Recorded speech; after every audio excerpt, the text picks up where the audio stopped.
நண்பர்களே, இன்னைக்கு மேட்ச்ல நம்ம சிஎஸ்கேவும் ஆர்சிபி டீமும் விளையாண்டோமா? டாஸ் போடுறாங்க. அந்த டாஸ்ல நம்ம சிஎஸ்கே ஜெயிச்சிட்டோம். சிஎஸ்கே ஃபீல்டிங்கை செலக்ட் பண்ணிட்டோமா? RCB 196 run அடிச்சிட்டானுங்க.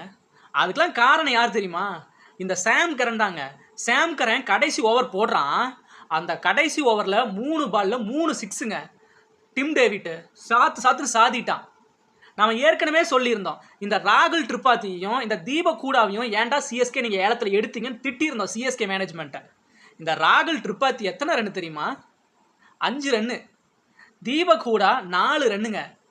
அதெல்லாம் விடுங்களேன், நம்ம ருத்ராஜ் கைக்வாட் சிஎஸ்கே கேப்டன் முட்டை ரன்னுங்க. இந்த ருத்ராஜ் கைக்வாட் நீ ஏன்டா ஒன் டவுனில் இறங்குற அப்படின்னு நம்ம ருத்ராஜ் கைக்வாட்டை கொஸ்டின் கேட்டுக்கிட்டே தான் இருக்கோம். ருத்ராஜ் கைக்வாட் நீ ஓப்பனிங் இறங்கி விளையாடணும் அப்படின்னு சொல்லிக்கிட்டு தான் இருக்கோம். ஆனால் ருத்ராஜ் கைக்வாட் ஓப்பனிங் இறங்கி விளையாடுறதே இல்லைங்க. ஒன் டவுன் மட்டும்தான் விளையாடுறாரு. போன சீசனில் நம்ம சிஎஸ்கே எதனால் தோத்தம் தெரியுமா? டெவான் கான்வேக்கு இந்த கட்டவரெல்லாம் அடிபட்டிருந்ததுனால நம்ம சிஎஸ்கே தோத்துட்டாங்க. இன்னொரு ரீசன் என்ன தெரியுமா? ருத்ராஜ் கைக்வாட் போன சீசன்லேயும் ஒன் டவுன் தான் விளையாண்டுருந்தார், 3வது பேட்ஸ்மனா. அதனால தான் நம்ம சிஎஸ்கே தோத்தோம். அதே ரூட்டில் தான் இந்த 2025 ஐபிஎல்லும் போய்கிட்டு இருக்கு. இப்படியே போனோன்னா நம்ம சிஎஸ்கே இந்த பிளே ஆஃபில் கண்டிப்பாக போக முடியாது. கண்டிப்பாக சச்சின் ரவீந்திராவை ஒன் டவுனில் இறங்க வச்சுட்டு டெவான் கான்வேவையும் ருத்ராஜ் கைக்வாட்டையும் ஓப்பனில் இறக்குனாதான் கண்டிப்பாக அடுத்த மேட்சாவது நம்ம சிஎஸ்கே ஜெயிக்க முடியும். பிளே ஆஃபுக்கும் சிஎஸ்கே போக முடியுங்க. இந்த தீபக் ஹூடாவையும் ராகுல் திரிபாதியையும் இனிமேல் சிஎஸ்கே டீமில் வைக்காதீங்க. தீபக் ஹூடாவை எடுத்துகிட்டு நம்ம விஜய் சங்கரை போடுங்க. ராகுல் திரிபாதி எடுத்துகிட்டு இந்த இங்கிலாந்து ஆல்ரவுண்டர் ஒருத்தர் இருக்கான்ல, ஜேமி ஓவர்டன், அவனை போடுங்க. அவனை போட்டிங்கன்னா கண்டிப்பாக சிஎஸ்கே ஜெயிக்கலாங்க. நீங்கள் ஒரு சிஎஸ்கே ஃபேனாக இருந்தால் இப்போவே நூர் அகமதுக்கு ஒரு நன்றியை சொல்லுங்கள். ஏன் சொல்கிறேன்னா, நூர் அகமது 4 ஓவர் போட்டிருக்காருங்க. அந்த 4 ஓவரில் வெறும் 36 ரன் தான் கொடுத்துருக்காரு. 3 விக்கெட் எடுத்துருக்காருங்க நூர் அகமது. இந்த சாம் கரன் போட்ட கடைசி ஓவரில் 3 பால்ல 3 சிக்ஸ் அடிச்சிருக்காருங்க டிம் டேவிட். அது மட்டும் இல்லைங்க, விராட் கோலி பாலை அடிக்கிறாரு. அந்த பாலு நம்ம நூர் அகமதுக்கு கைக்கு வருது கேட்சு. அந்த கேட்சை நூர் அகமது விட்டுட்டான். ஆனால் அது ரொம்ப டஃப்பான கேட்சுங்க. சரி, அதை விடுங்க.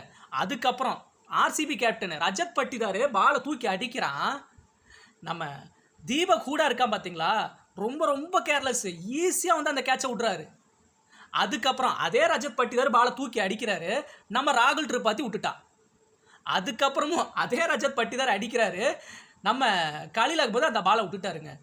நம்ம சிஎஸ்கே வந்து 4 கேட்சை விட்டுருக்கானுங்க. அதனால் மட்டும்தான் இந்த ஆர்சிபி 196 ரன் அடிச்சிருக்காங்க. சரிங்க, நம்ம ஆர்சிபி பேட்டிங்கா? நம்ம ஆர்சிபியோட ஓப்பனிங்கு நம்ம விராட் கோலியும் நம்ம பிளிப்சால்ட்டும்.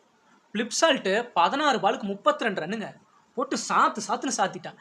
ஆனால் நம்ம விராட் கோலி 30 பாலுக்கு 31 ரன் தாங்க அடிக்கிறாங்க. பாலுக்கு ஒவ்வொரு ரன் தாங்க அடிக்கிறாரு.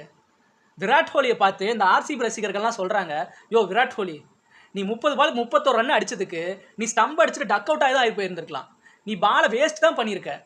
அடுத்து வந்த பிளேயர்ஸாவது அதை 6-4ன்னு அடித்து நம்ம ஆர்சிபி ஸ்கோர் 200க்கு மேலே கொண்டு வந்திருக்கலாம் அப்படின்னு விராட் கோலி எல்லாம் ஆர்சிபி ரசிகர்கள் திட்டானுங்க.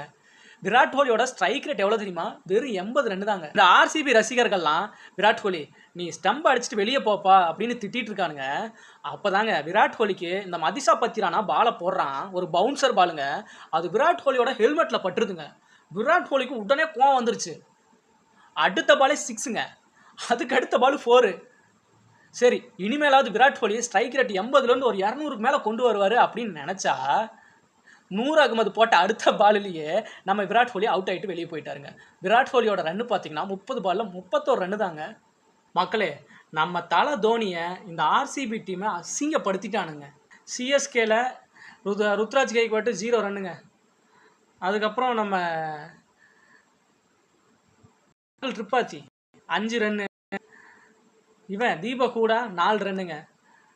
நம்ம சிவம் தூபே 19 ரன் தாங்க அடித்தான். அதுக்கப்புறம் பார்த்திங்கன்னா நம்ம அஸ்வின் 11 ரன் அடிச்சிட்டாருங்க. கடைசியில் தலை தோனி வந்து ஒரு 30 ரன் அடித்து கொடுத்துட்டாருங்க. எப்போவுமே நம்ம தலை தோனி சேப்பாக் ஸ்டேடியத்துக்குள்ளே வரும்பொழுது பயங்கரமாக சவுண்டு வரும் இல்லையா? இந்த டைமு சுத்தமாக சவுண்ட் இல்லைங்க. நம்ம தலைக்கு ஒரு ஸ்லிப் பண்ணி அசிங்கப்படுத்திட்டு அந்த ரஜத் பட்டிதார் அடுத்த டைமு இந்த சிஎஸ்கேவை இந்த ஆர்சிபியை நம்ம சம்பவம் செய்யணுங்க. 2008க்கு அப்புறம் இப்போ 2025 ஆர்சிபி நம்ம சேப்பாக்கு வந்து ஜெயிச்சுட்டு போயிட்டானுங்க. இதுக்கெல்லாம் காரணம் நம்ம சிஎஸ்கேல சரியான ஃபீல்டிங் இல்லைங்க. ஒன்று ஒத்துக்கிட்டாகணும். 2வது பார்த்தீங்கன்னா, நம்ம அந்த பேட்டிங் அலைன்மெண்ட்டை மாற்றணும்ல, அது ரொம்ப தப்புங்க. ஃபஸ்ட்டு வந்து என்னை கேட்டால் டெவான் கான்வே ஓப்பனிங், இந்த பக்கம் வந்து நம்ம இறக்கி விட்டு சச்சின் ரவீந்திரா இறக்கி விட்டு ராகுல் திரிபாத்தியும் தீபக் கூடாவையும் பின்னாடி தான் இறக்கி விடணும். ராகுல் திரிபாத்தியை ஓப்பனிங் எப்போ இறக்கி விட்டீங்களோ அப்போவே நம்ம சிஎஸ்கே நாசமாக போச்சுங்க. இந்த ராகுல் திரிபாத்தியும் இந்த தீபக் கூடாவையும் எடுத்துகிட்டு நம்ம தமிழ் பையன் விஜய் சங்கருக்கு சான்ஸ் கொடுங்க ப்ளீஸ். விஜய் சங்கராவது ஏதாவது ஒன்று பண்ணுவான். போன டைம் இல்லைன்னா விஜய் சங்கர் நிறைய ஜெயிக்க வச்சுங்க. பத்திரானாவை உள்ளே கொண்டு வந்திருக்காங்க. இருந்தாலும் பத்திரானாவை கொண்டு வந்து வேல்யூ இல்லைங்க.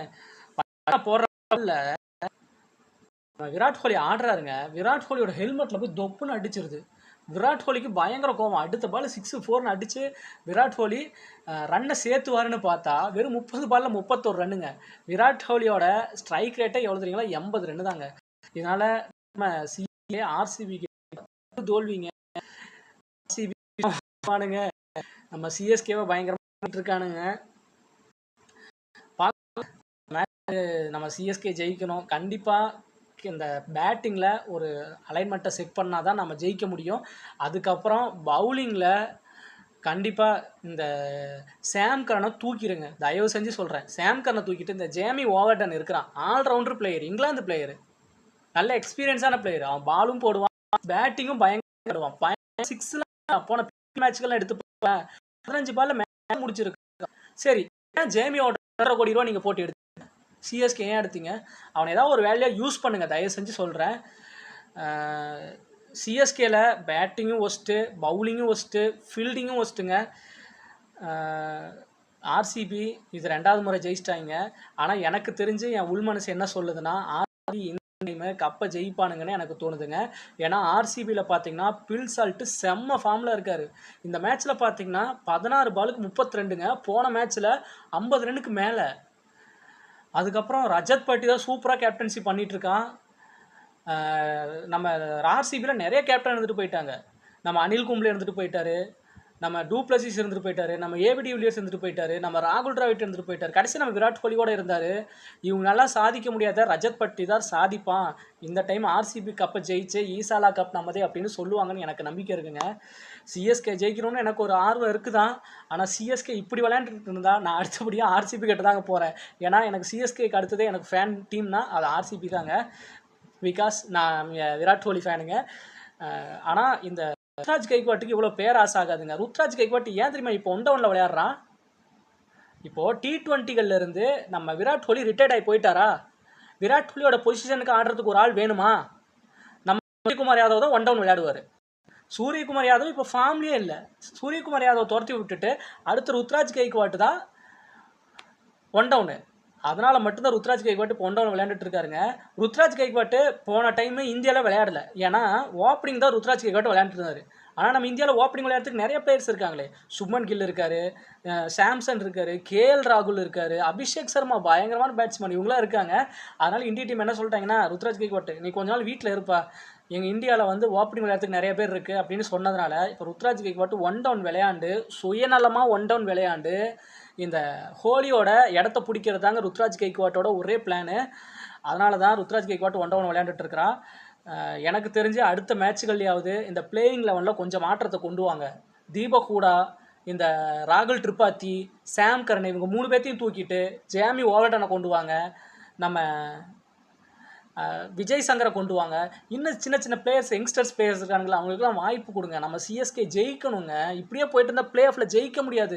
தயவு செஞ்சு நான் சொல்கிறேன், இவனை கூப்பிட்டு வந்துருங்க. நம்ம டெவான் கான்வேவை கூட்டிகிட்டு வந்துருங்க இன்ஜுரியிலேருந்து. டெவான் கான்வே ஓப்பனிங் இறங்கினா தான் கண்டிப்பாக டெவான் கான்வேவும் நம்ம ருத்ராஜே இறங்கி ஒரு 100 ரன்னாவது அடிச்சாங்கன்னா தான் அடுத்து ரச்சின் ரவீந்திரா பார்த்துக்குவார். ரச்சின் ரவீந்திரா செம்ம ஃபார்மில் இருக்கார். போன டைம் பார்த்தீங்கன்னா 50க்கு மேலே, இந்த டைம் 40க்கு மேலே. ரச்சின் ரவீந்திராவை பற்றி சொல்லவே தேவையில்லைங்க, சூப்பர் ஃபார்மில் இருந்திருக்காருங்க. பார்க்கலாங்க அடுத்த டைமாவது நம்ம சிஎஸ்கே ஜெயிக்கிறாங்களான்னு. என்னை கேட்டால் இருக்கிறதுலே ரொம்ப ரொம்ப ஒஸ்ட்டு பிளேயரு 1 ராகுல் திரிபாத்தி, 2வது நம்ம தீபக் ஹூடா, 3வது சாம் கரன். இவங்க 3 பேர்த்தையும் சிஎஸ்கேலேருந்து தூக்குனா கண்டிப்பாக சிஎஸ்கே அடுத்த டைம் கப் அடிக்கும் அப்படிங்கிறதுல, சரி அடுத்த டைம் ஜெயிக்கும் அப்படிங்கிறதுல உறுதியாக நான் சொல்கிறேன். பார்க்கலாங்க அடுத்த மேட்ச்சில். இந்த வீடியோ உங்களுக்கு பிடிச்சிருந்தா மறக்காம லைக் பண்ணுங்கள், கமெண்ட் பண்ணுங்கள், சப்ஸ்கிரைப் பண்ணிக்கோங்க. அடுத்த ஒரு வீடியோவில் உங்களை மீட் பண்ணுறேன். பாய்.